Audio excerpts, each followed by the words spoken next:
So, hello, Jessica. How are you Hi. doing? I'm good, thank you. Good, good. So, how are you loving this amazing morning? Well, it's starting to get a little bit cloudy here out in New York. Just hopefully the weather stays nice. It's sunny inside. Yes, though. yes, very, very true, very, very true. So, how you enjoying the feast so far? You just got done speaking. It's How's everything amazing. going? Yeah, it's an amazing space, and Yeah, I love yeah. the interdisciplinary nature of Yes. all the different speakers Yes. and inserting dance and all of that is How amazing. you like the dance? The dance is awesome. Why don't you get up there and dance with them? I know. I should. I started out as a dance major in college, so Really? yeah. Okay, yeah. cool.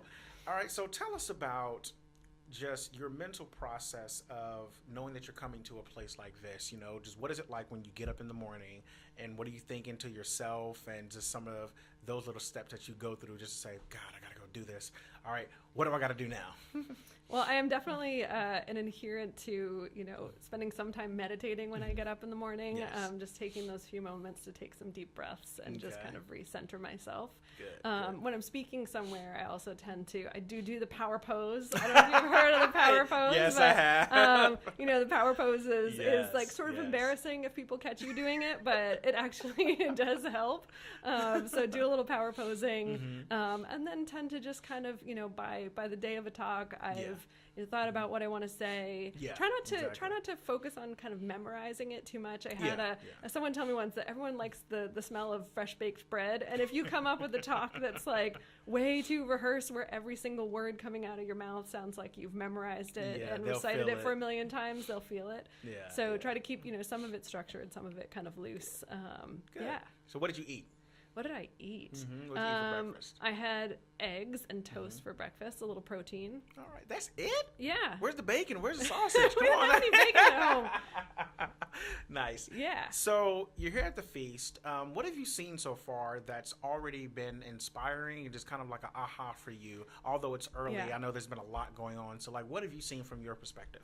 I love Ben's talk where he put, this big word dead on Yeah. the calendar on the day that he figured out, might be the day that he dies. And just doing things like counting how many more bananas do I have left to eat? How many more books do I have left to read? I Nice. think, sometimes that it feels like this intangible thing that we can't quite Yes, grasp how yes. much time we have left or how important every day is. And Very so nice. doing that is really cool. Okay, now Yeah. you've been mentioned in Forbes, People, just all kind of different places.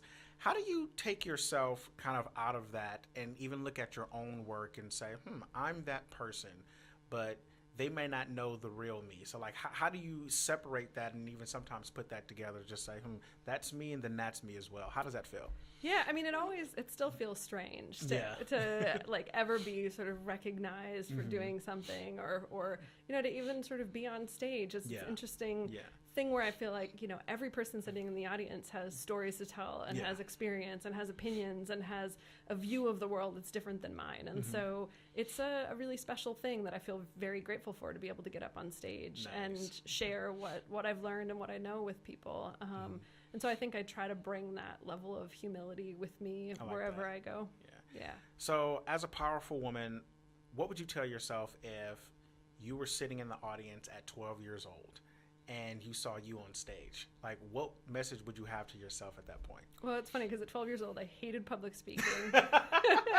I remember in 6th grade having to give a presentation about Eskimos. And I went through it so fast because I was so nervous that the teacher made me go back and do it again. Which was just mortifying. Probably went twice as fast, huh? Yeah, exactly. So, I think I would tell my 12-year-old self, you'll get it eventually. That's Cool. This will be something that, you enjoy later in life and just keep working away at it. Awesome. Yeah. And now I like to always talk about feelings and, what you bring to the table of everything that you do. And being here at the feast, what feelings do you have that you feel that you can not only share, but even take away, that when you go home, you can say, you know what? I'm starting to even make more of a change. I might be coming across another shift. And what can I give moving forward? Yeah, I think I'm always thinking about, am I reaching my full potential, and then how am I helping other people reach their full potential? Yeah. And so, I think that being exposed to other people, I heard this analogy the other day that there's I think a Sanskrit word that for happiness that actually means expanded.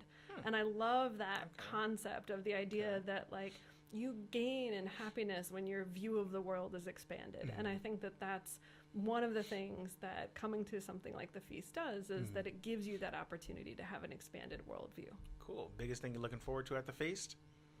Maybe the party. Heck yeah. All right. I like it. Beautiful. Beautiful. I'm looking forward to the food because I love to eat. I'm standing backstage getting ready to speak. I see them prepping all of the lunch food, going like, I'm getting hungry. Cool. Yeah. Well, thank you very much, Jessica. Please have a lovely, fun time. Hope to see you down there on the floor, and I'll catch you later. Great. Thanks so much. All right. Thanks.